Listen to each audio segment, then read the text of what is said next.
Hi, I'm Greg. Welcome to Affect Studio. I'm here to investigate the sound difference between profiles on the Kemper and captures on the quad Cortex. Understandably, there's been a lot of discussion as to what differences there actually are, and of course there's been terms like Kemper killer bandied about in relation to the quad Cortex, and so let's see if it lives up to the hype. Let's see how they actually compare, tonally, the sound.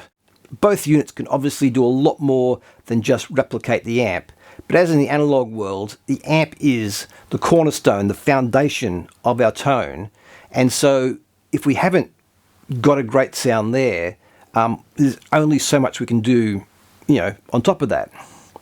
Now, I've noticed, as a general rule, not always, that the more effects are on a profile that I'm trying, the less chance there is that the core amp sound is actually great. Once you've hit bypass on the effects to see if it's, the basic building block is there, invariably, it's a bit uninspiring. This, of course, isn't a new thing. For pretty much as long as there have been electric guitars, certainly as long as there's been overdrive and distortion, you have people who will get, a great guitar, often some, good effects as well, and then, a generic amp, and wonder why it doesn't sound like, their favourite player. The thing a lot of people seem to miss is that at the core of, the great tone our favourite players are producing is a great amp.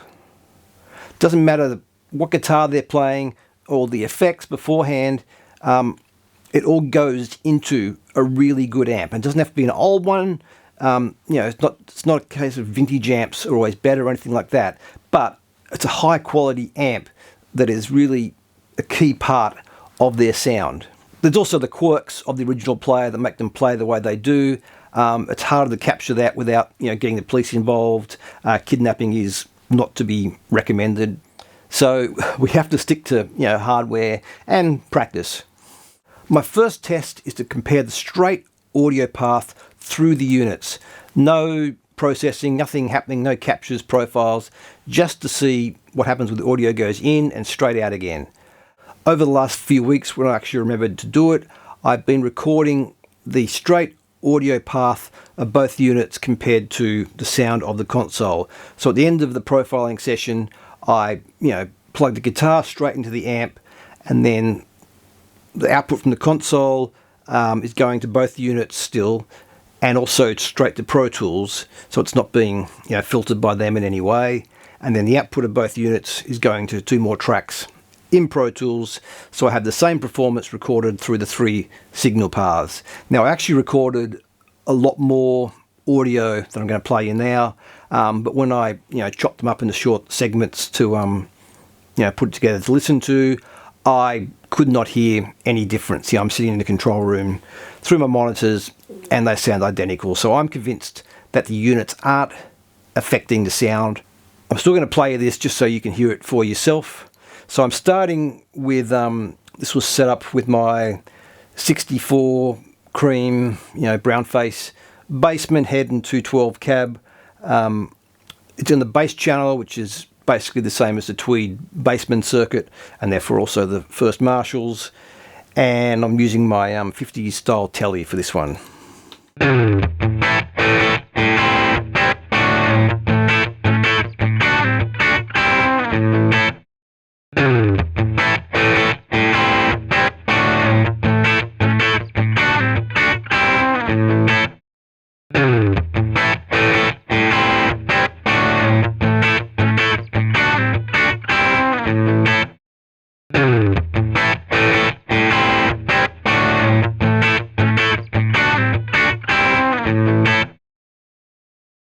The next clip is exactly the same amp setup and settings. I've just switched to my Tokai Love Rock, Les Paul copy with Gibson burst buckers.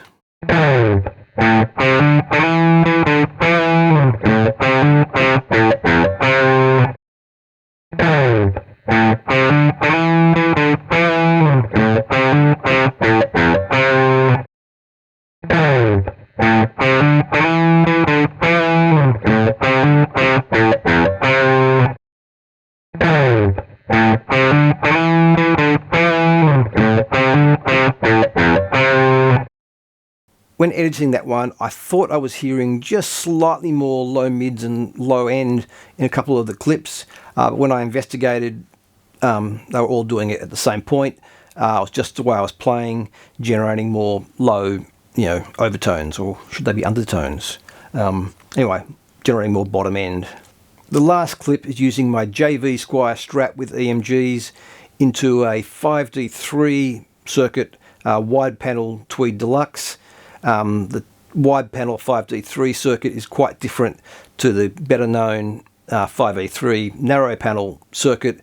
The 5D4 has a much smaller cabinet, so it doesn't have the same lows or airy highs, and it also has smaller coupling capacitors in the circuit, so it's also filtering out more low end before it even gets to the cab. I used the mic input, which tone controls don't really affect that channel much, so it's really emphasizing the mid-range sounds. We can check if there's any difference there.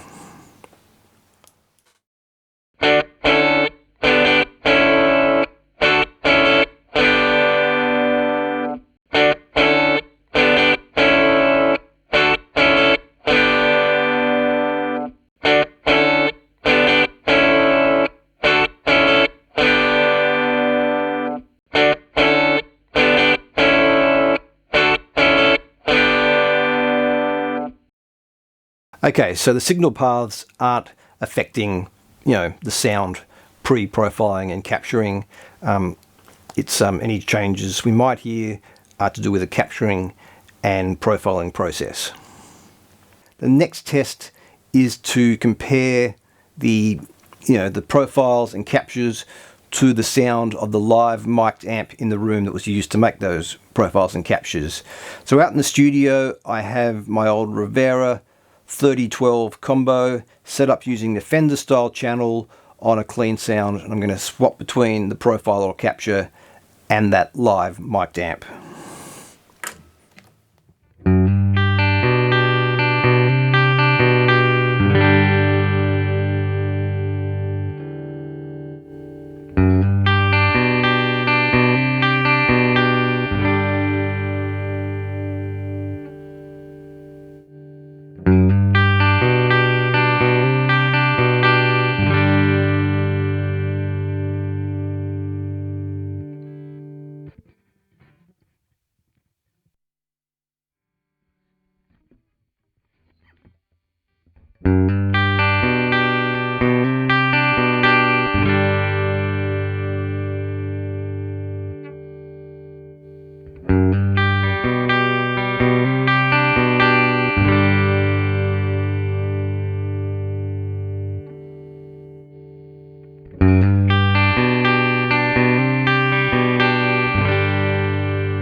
Alright, I'm back.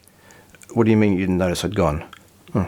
I've just made a profile and capture of the Marshall style channel of the Rivera with a lot more gain, and let's see how this compares.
Okay, back again. I've just level matched the clips, which is what you've actually just heard. Gone back in time. Having listened to them closely, I would say they were equal in matching the live mic'd amp. For that test, I very deliberately stuck to the automated functions on the Kemper as far as profiling and then the automated refining where you just hit the strings hard and let it do its thing.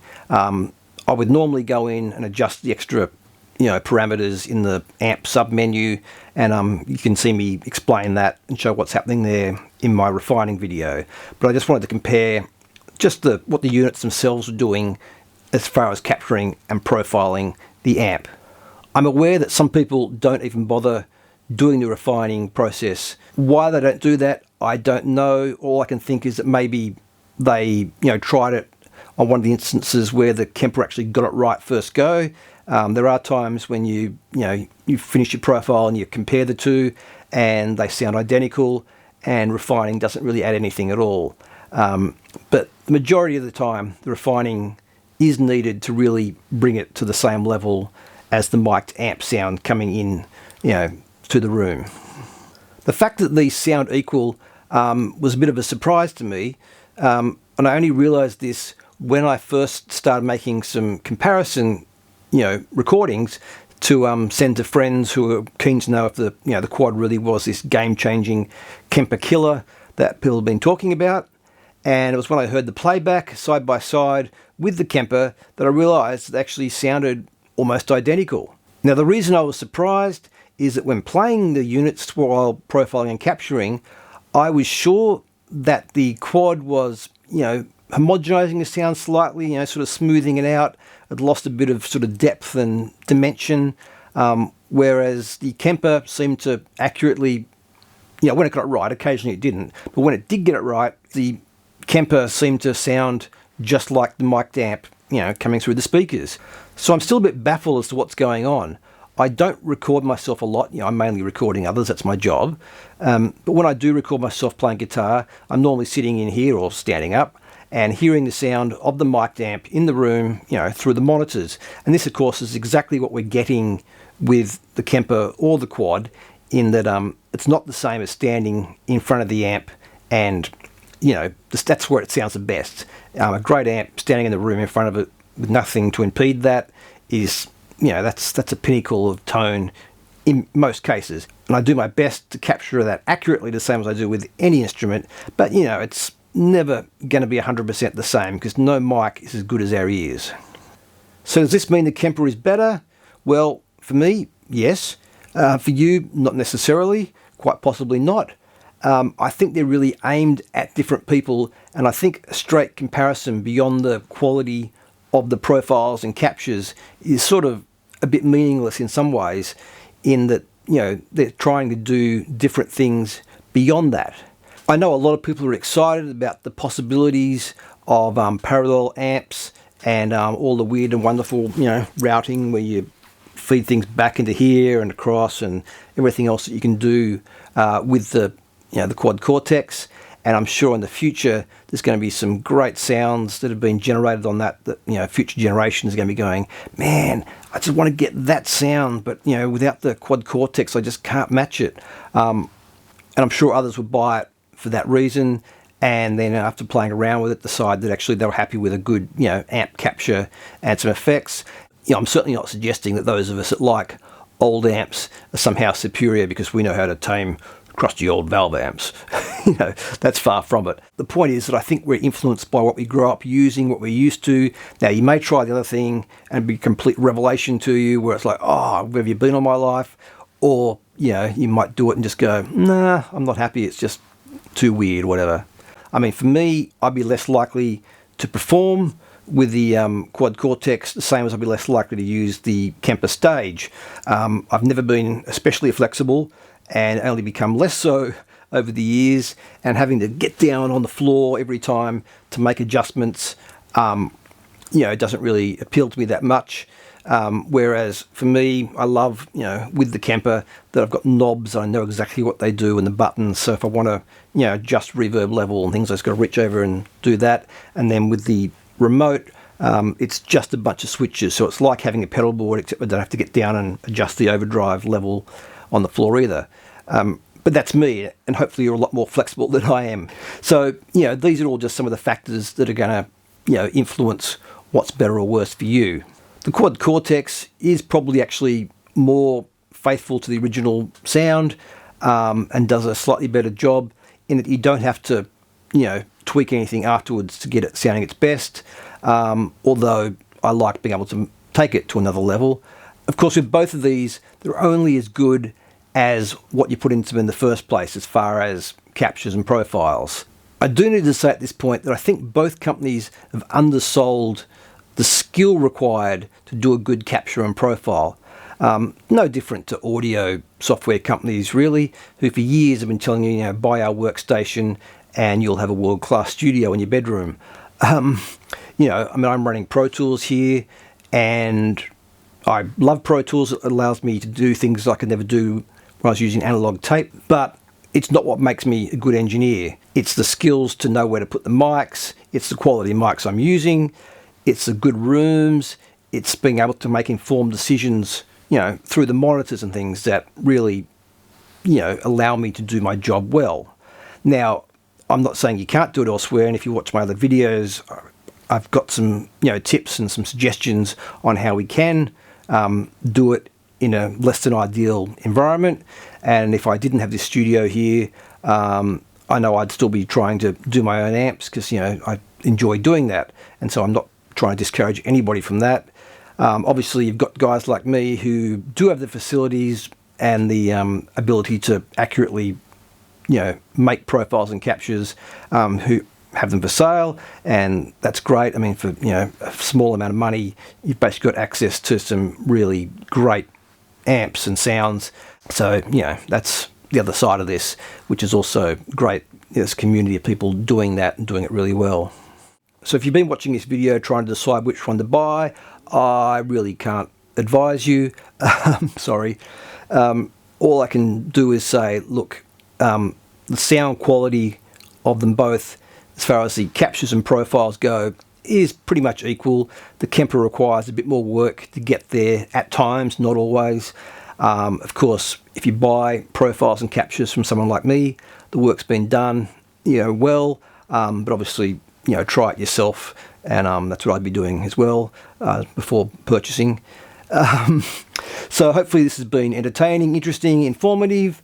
It's actually been interesting for me actually to really focus on the sound differences, because I haven't been doing that so much. I've just been trying to build up a library of captures and profiles for both units, and so really to answer this question and address my suspicions has been really helpful for me as well. So thanks for watching, and please like and subscribe, and hopefully I'll see you again.